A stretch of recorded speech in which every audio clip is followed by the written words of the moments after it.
Et cette nuit-là, une sœur qui était enceinte est morte. Je dormais car je ne vais pas au foyer des femmes. Quand on a frappé à ma porte, je me suis levé, ils m'ont réveillé et j'ai dit « Que se passe-t-il, frère, bienvenue ?» Ils ont dit « Tout va mal ». J'ai dit « Qu'est-ce que vous voulez dire ? La sœur, une telle, est morte. » J'ai dit « D'accord, mes condoléances. » Ils ont dit « Non, ne nous donne pas de condoléances. Tu as fait la promesse que si un chrétien mourait, nous devions t'appeler et que tu ramènerais la personne à la vie. » J'ai quitté l'école secondaire. Mon père était pasteur. Il m'a envoyé sur le champ de mission quand j'étais très jeune. J'ai commencé à prêcher et à exercer le ministère très tôt dans ma vie. À l'époque où j'étais à l'école secondaire, je jeûnais 7 jours, pas de 6h à 18h. Je jeûnais 7 jours d'affilée sans nourriture. À la fin de cela, j'ai découvert que je commençais à ressembler à mon père. Mon père allait à une réunion et il apprenait que quelqu'un était mort.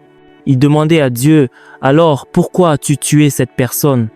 Dieu répondait, « Ce n'est pas moi. » Et il disait, « D'accord, si ce n'est pas toi, tu as tous les pouvoirs. Ne pouvons-nous pas humilier le diable et ramener la personne à la vie, décevoir les attentes des méchants ?» Dieu disait, « Vas-y. » Mon père y allait, appelait le corps par le nom qu'il portait de son vivant, et la personne revenait à la vie.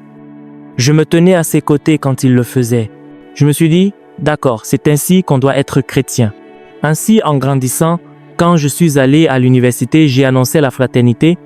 Juste au cas où un chrétien mourrait, s'il vous plaît, ne l'enterrez pas, prévenez-moi, je viendrai le ressusciter. Ils riaient tous, comme des jeunes. Personne ne me prenait au sérieux. Je venais de terminer mes derniers examens et j'aurais pu voyager ce jour-là. Je suis resté juste une nuit pour socialiser avec les frères. Et cette nuit-là, une sœur qui était enceinte est morte. Je dormais car je ne vais pas au foyer des femmes. Quand on a frappé à ma porte, je me suis levé, ils m'ont réveillé et j'ai dit « Que se passe-t-il, frère, bienvenue ?» Ils ont dit « Tout va mal ». J'ai dit « Qu'est-ce que vous voulez dire ? La sœur, une telle, est morte. » J'ai dit « D'accord, mes condoléances. » Ils ont dit « Non, ne nous donne pas de condoléances. Tu as fait la promesse que si un chrétien mourait, nous devions t'appeler et que tu ramènerais la personne à la vie. » Alors je leur ai demandé « Est-ce pour cela que vous êtes ici ?» Ils ont tous répondu « Oui. » Je me suis dit « Tu aurais dû partir hier. » Je les ai laissés et je suis retourné dans la chambre. J'ai dit « Dieu, est-ce un piège ? Si c'est un piège, je me suis vanté en ton nom. Je me suis vanté à cause de ce que mes yeux ont vu. S'il te plaît, rachète ton nom. » Je suis retourné vers eux et j'ai dit « Allons-y. » Quand le gardien m'a vu entrer dans le foyer des femmes, ils ont joint les mains. Ils ont dit « Quelque chose ne va pas. Ce gars ne vient jamais ici. » C'est alors qu'ils ont su que quelqu'un était mort dans le foyer. Je suis entré. Pour vous résumer les choses, quand le Seigneur nous a aidés à préparer le terrain, j'ai appris le nom de la sœur. Je l'ai appelée plusieurs fois, jusqu'à 6 fois, oui. Et puis, la couleur de sa peau a changé. J'ai continué à l'appeler et elle a ouvert les yeux et j'ai souri. Je l'ai appelée à nouveau. Elle a souri. Alors j'ai dit aux dames, « S'il vous plaît, aidez-la à se lever et à s'habiller et nous nous verrons demain matin. » Je me suis enfui de la chambre. En courant vers ma chambre, j'allais emballer mes affaires. Mais j'avais appris à ressusciter les morts en regardant mon père le faire. Pour moi, ce n'était pas abstrait. C'était pas historique. C'était quelque chose que j'avais vu, comme dirait Jean, je l'avais saisi. Ainsi, quand je faisais mon service national, je conduisais sur une autoroute et j'ai vu des cadavres sur l'herbe. On m'a dit que une camionnette avait fait plusieurs tonneaux, que 3 personnes étaient mortes et que les autres étaient blessés et transportés à l'hôpital. Je me suis approché des corps. 2 d'entre eux portaient des épinglettes qui disaient « Jésus sauve ». Frère, il n'est pas démodé de porter encore une épinglette « Jésus ». Aujourd'hui, nous nous ressemblons tous. Il est difficile de savoir qui est chrétien. C'est malheureux que si vous portez des attributs chrétiens dans votre bureau, ce soit un problème. Mais la seule façon pour moi de savoir qu'ils étaient chrétiens était le Jésus qu'ils portaient sur leur veste. Ils portaient tous des costumes. Ils avaient placé leur visage face au soleil pour que les passants puissent les identifier. Je n'en connaissais aucun, mais je me suis tenu là un moment et j'ai dit « Ce sont mes frères. Jésus sauve. Et j'ai dit Père Céleste en supposant que ce soit les premiers chrétiens de leur génération dans leur famille, qu'il n'y ait pas d'autres chrétiens. Ils se moqueront d'eux en venant chercher leur corps. Il y avait 18 personnes dans le bus. Quand ils demanderaient où était leur Jésus, qui n'a pas pu les sauver, je me suis mis à genoux sur le sol, et puis j'ai porté un cadavre à ma droite et l'autre à ma gauche, et j'ai crié « Père, rends-leur la vie ». On ne prie pas une prière fervente comme un divertissement. Et j'ai commencé à pleurer. Les gens disaient « Oh, désolé, sont-ils vos parents? Je ne les connais pas d'Adam. Des parents? Oui, ce sont les enfants de Dieu. Père, rends-leur la vie ». C'était un samedi matin à 10 heures du matin. Le soleil brillait sur mon visage. Je ne sais pas combien de fois j'ai crié cela. J'ai ressenti des chocs dans ma main. Et parce que mes yeux étaient fermés et que je pleurais, j'ai ouvert les yeux et les 2 cadavres étaient revenus à la vie. Les gens m'ont aidé à les mettre dans ma voiture et je les ai conduits à l'hôpital principal le plus proche et j'ai payé pour qu'ils soient soignés. J'ai continué mon voyage. Je leur ai dit que je reviendrais dans 2 jours. J'ai utilisé le lendemain pour rassembler des fonds et revenir. À mon retour, ils ont dit que lorsqu'ils s'étaient rétablis après avoir passé la nuit là-bas, ils allaient bien. L'un a décidé de rentrer chez lui, l'autre a décidé d'attendre de voir l'homme qui les avait amenés à l'hôpital. Il devait être garçon d'honneur à un mariage ce matin-là et il témoignait à la 3e personne qui était morte et qui ne portait pas Jésus sauve. Cette personne insultait Dieu, les insultait, se moquait d'eux et tout le reste. Et quand ils ont fait les tonneaux, ils ne savaient pas ce qui s'était passé d'autre. Et je veux que nous fassions attention. Si vous n'êtes pas une personne aimable et si vous n'avez pas une bonne relation avec Dieu, ne vous attendez pas à des réponses rapides à vos prières ou à ce que les prières des autres fonctionnent pour vous. Si ces personnes n'étaient pas chrétiennes, peut-être aurais-je pu prier éternellement et elles ne seraient pas revenues à la vie. Parce que j'ai aussi prié pour la 3e personne que je ne connaissais pas et qui ne portait pas Jésus sauve. C'est quand ces personnes sont revenues à la vie qu'elles m'ont raconté l'histoire. Elles lui témoignaient et ils se moquaient d'elle. Celui-là a été enterré. Bien sûr, c'est du fumier depuis longtemps. C'est du sable maintenant. Alors, qu'est-ce que je dis? Il est possible qu'en apprenant de vos pasteurs principaux, en les suivant, vous appreniez des choses que vous n'auriez pas apprises autrement. Je ne serai jamais allé dans une salle de classe pour apprendre à ressusciter les morts. Non, c'est juste parce que j'ai regardé mon père le faire et j'ai dit alors c'est la vraie façon d'être chrétien. C'est pourquoi, pendant plus de 30 ans, je ne prenais pas de photos des personnes ressuscitées des morts ou des miracles qui avaient lieu. Quand j'ai commencé à voir des gens montrer ces choses dans des films, j'ai dit pourquoi pas, c'est une façon typique d'être chrétien. Alors pourquoi le montrer comme si vous l'utilisiez pour authentifier ce que vous faites? Je n'ai pas de photos, pas de vidéos, sauf que mon administratrice aux États-Unis a commencé à insister pour que je raconte les témoignages. Elle a dit « Pas pour ton propre compte, mais pour celui de tes auditeurs.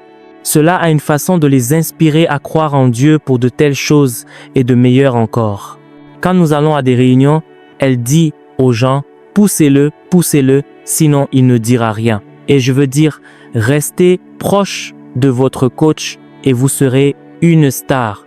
Il n'y a pas de star sans coach. Et c'est le nombre de stars que vous formez qui montre si vous êtes un bon coach ou non. Et vous pouvez tous être des stars. Je veux que vous soyez une équipe gagnante. Oui, s'il vous plaît. Si Dieu vous conduit à faire 21 jours, il faut 21 jours pour changer une habitude en un caractère. Il faut 21 jours pour forger une personne. Il faut 21 jours pour ouvrir les cieux. Oui, il faut 21 jours pour conquérir un territoire dans l'esprit. Il faut 21 jours. Enfin, il faut un jour pour faire venir les anges qui vous soutiennent, mais il faut 21 jours pour mobiliser les princes angéliques et les commandants afin qu'ils viennent vous rejoindre. Vous avez poussé, vous êtes arrivé tout près du but. D'ici demain, certains d'entre vous éclateront dans leur don spirituel. Vous commencerez à prophétiser avec précision. Vous commencerez à voir des choses que seul Dieu peut voir. Vous commencerez à marcher dans la parole de connaissance et la parole de sagesse. Comment détruire, briser Mettre de côté les schémas et cycles négatifs dans votre vie, c'est ce dont nous parlons en traitant des fondements maléfiques. Ces fondements sont liés à des choses que vous avez faites dans le passé. Cela peut être la semaine dernière, cela peut être cette semaine, le mois dernier, l'année dernière, ou quand vous étiez plus jeune. Une petite fille de 8 ans a été envoyée faire une course pour acheter quelque chose. Elle a trouvé une enveloppe sur la route. À cause de l'avidité et d'une tendance au vol, elle a ouvert l'enveloppe et l'a lue. Dans l'enveloppe, on lui demandait de dessiner un cercle et d'entrer au centre du cercle. Elle a dessiné un cercle, a fait un pas au centre et s'est retrouvée en Inde. Oui, une fille nigériane de 8 ans. Et à son arrivée là-bas, des gens l'ont reçue, l'ont emmenée dans une mer. Elle a dit qu'en marchant dans la mer, personne n'était mouillé. Et elle a été présentée à la reine de la mer. Elle a grandi là-bas pendant encore 8 ans. Puis ils ont commencé à l'envoyer tuer des gens à travers le monde. Ils lui ont donné tellement de pouvoir qu'elle pouvait se transformer en n'importe quel reptile, n'importe quel dragon, n'importe quoi. Et elle était contente d'elle-même. Ils lui ont demandé de commencer par sa famille. Elle a harcelé ses parents d'une telle manière qu'ils ne voulaient plus la voir, ni en rêve, ni dans la vie. D'accord. Et puis, un jeune homme est né de nouveau, un prince aussi dans la rivière, qui a rencontré certains de mes membres dans l'Union des Écritures. Il a été conduit au Seigneur et amené à la maison de l'un des dirigeants là-bas pour le discipolat, et les démons se sont acharnés sur lui. Ils sont venus et nous avons découvert qu'il hurlait chaque jour, criait chaque jour. Nous lui avons donc enseigné la guerre spirituelle très rapidement et il se battait. Le matin, ses draps de lit étaient remplis de sang. Nous disions, d'où vient ce sang? Il répondait, ces démons sont réels, ce sont des esprits. Je ne sais pas si nous nous sommes battus, si c'est mon sang ou le leur, mais voilà ce qui est sur le drap. Il a commencé à raconter son histoire et a écrit un livre, Délivrez-nous des puissances des ténèbres. Il n'y avait pas de nom, mais l'adresse était la mienne. D'accord. Certains d'entre vous ont peut-être lu ce livre.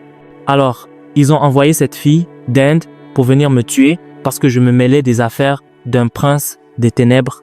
La fille est venue à mon bureau. Elle est arrivée la nuit, la veille de notre rencontre. Mon bureau était fermé. Des garçons l'ont vue dans la rue et ont pensé avoir trouvé une fille facile, une jolie fille. Les garçons l'ont emmenée et la fille est très drôle. Vous savez, elle est allée avec eux dans leur maison. Il y avait 3 garçons. Ils lui ont donné de la nourriture à manger. Elle leur a dit qu'elle ne voulait pas manger, qu'elle mangerait demain. Puis, dans la nuit, les garçons se sont déshabillés et lui ont demandé de se déshabiller. Elle s'est transformée en python et a dressé la tête. Les garçons ont commencé à hurler, à crier. Elle s'est déplacée vers la porte pour qu'ils ne puissent pas sortir. Ils criaient, frappaient à la porte, à la fenêtre, appelant tout le monde dans la cour pour venir les aider, et le python était toujours là. Une fois que la fille les eut terrorisés et qu'ils s'évanouissaient, elle a repris sa forme de jeune fille et ils ont pu ouvrir la porte et plonger dehors. Les voisins ont commencé à poser des questions. Ils ont dit, la fille là-bas, c'est un Satan. La fille s'est assise et a dit qu'elle était dans la rue quand les garçons l'avaient fait entrer et que quoi qu'ils disent, il ne fallait pas les croire car ils mentaient. Et les garçons disaient, comment pouvons-nous être 3 à mentir? Elle est sortie et a demandé l'adresse de mon bureau. Ils lui ont montré. Elle est venue à rencontrer ma secrétaire et le personnel. Elle a exigé de me voir. Ils lui ont demandé « Comment pouvons-nous vous aider ?» Elle s'énervait en disant qu'elle voulait voir cet homme et qu'il était dans ce bureau et qu'il l'empêchait de le voir. Ils ont demandé « Y a-t-il un problème ?» Le bruit m'a fait sortir de mon bureau. J'ai dit « Que se passe-t-il ?» Elle a dit « Je suis venu pour vous. » J'ai dit « Vous êtes venu pour moi. Entrez et asseyez-vous. » Alors que je lui parlais, elle a sorti quelque chose de son sac et le transformait. Elle a dit que c'était comme une poudre, comme de la poussière ou des cendres. Elle a dit que lorsqu'elle s'en frottait, elle pouvait se transformer en dragon, en python, en n'importe quoi. Et c'était au moment où Dieu l'avait déjà conquise. Je lui ai dit, « Que faites-vous? Vous êtes venu me voir. » Elle a dit qu'elle faisait quelque chose. J'ai ouvert la porte et j'ai dit, « Sortez faire cela dehors, ensuite vous pourrez revenir. » Puis elle a commencé à essayer d'être sauvage avec moi. J'ai dit, « Vous êtes tombé sur la mauvaise personne. Au nom de Jésus, je relâche le feu sur vous. » Elle a tremblé comme si elle essayait de l'esquiver. Je l'ai fait 2 ou 3 fois alors qu'elle était au sol, faisant comme si elle allait mourir. J'ai dit, ce sont vous les démons qui mourrez et qui partez. Cherchez l'issue la plus proche et sortez de cette fille. Finalement, Dieu a dominé les puissances des ténèbres et elle a commencé à parler comme un être humain. Elle est redevenue humaine. Qui es-tu? Elle m'a raconté son histoire. Où sont tes parents? Elle m'a dit où ils étaient. Te souviens-tu de l'adresse? Oui. Ont-ils un numéro de téléphone? Oui. Je les ai appelés au téléphone. Je leur ai dit, votre fille est ici et je veux vous l'envoyer. Ils ont dit non, non, non. Dieu nous en préserve. Par le sang de Jésus, gardez-la là-bas. Prenez-la.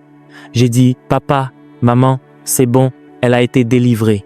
Ils ont dit, d'accord, si elle a été délivrée, on vous en fait don. Vous savez, on traverse certaines choses qui vous endurcissent, qui vous font tracer une ligne à cause de ce que vous avez vécu dans la vie. Certaines de ces choses, je veux vous dire leurs caractéristiques. Numéro 1, elles viennent sans invitation. Les ennuis, les traumatismes, les défis de la vie que vous ne voulez pas. D'autres passeront un examen une seule fois et réussiront. Vous le passerez 3 fois. D'autres resteront là-bas et obtiendront un visa de travail avant même d'arriver ici. D'autres arriveront ici et en quelques mois, ils auront ce qu'ils veulent. Mais pas vous. Vous êtes dans la file d'attente depuis 10 ans.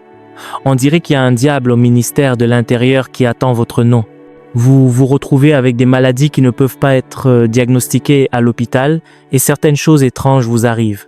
Un étudiant en médecine de l'université du Nigeria, Nsukka, dans sa dernière année, a demandé une fille en mariage et est devenu fou.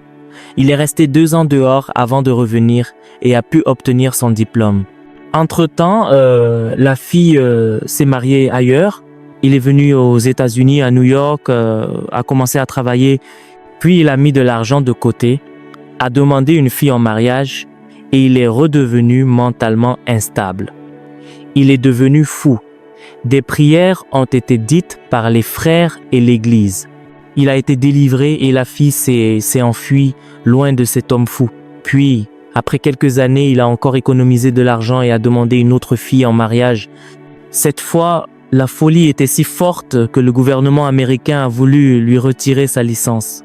J'étais dans mon bureau en Floride. On m'a dit, c'est terrible et nous connaissons la famille. Je leur ai dit, s'il vous plaît, rassemblez de l'argent, renvoyez-le au Nigeria par avion.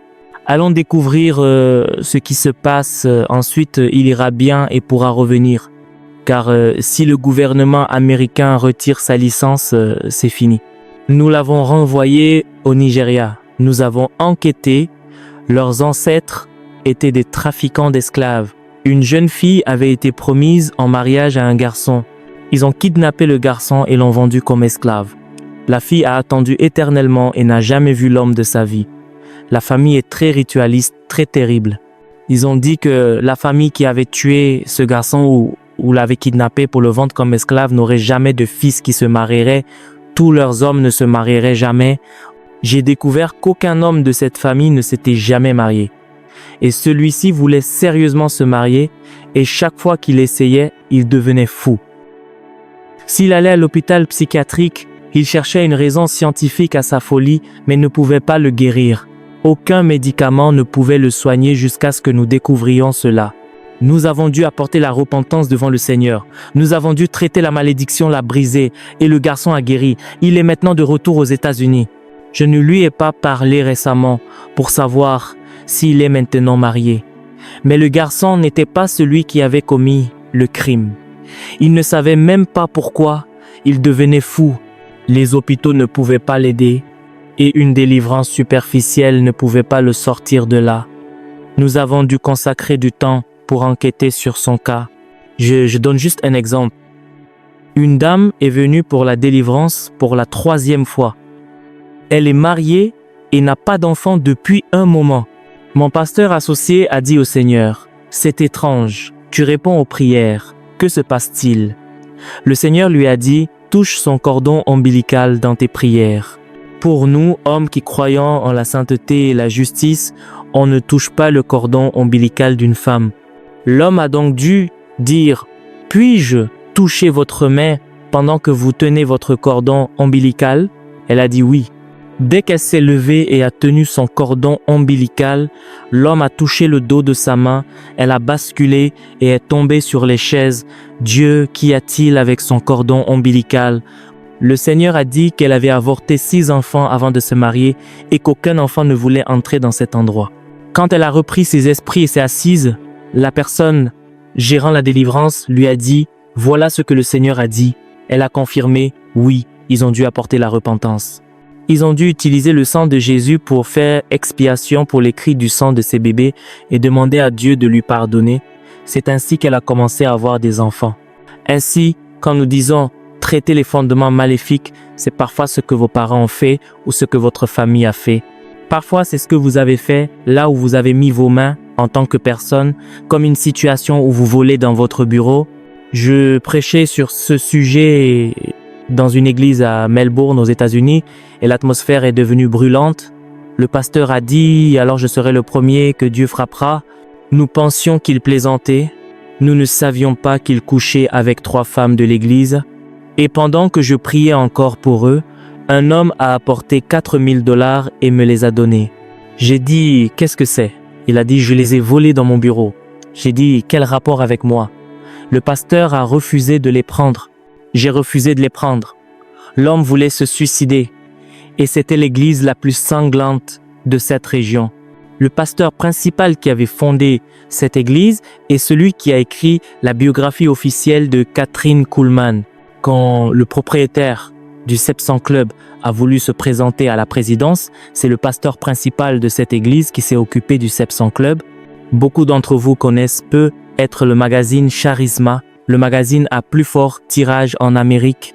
Le propriétaire de cette entreprise a été formé dans cette église, mais il y a eu de la corruption après le départ du pasteur principal. Aujourd'hui, il n'y a plus d'église là-bas. Les brebis se sont dispersées. L'endroit est envahi par les herbes.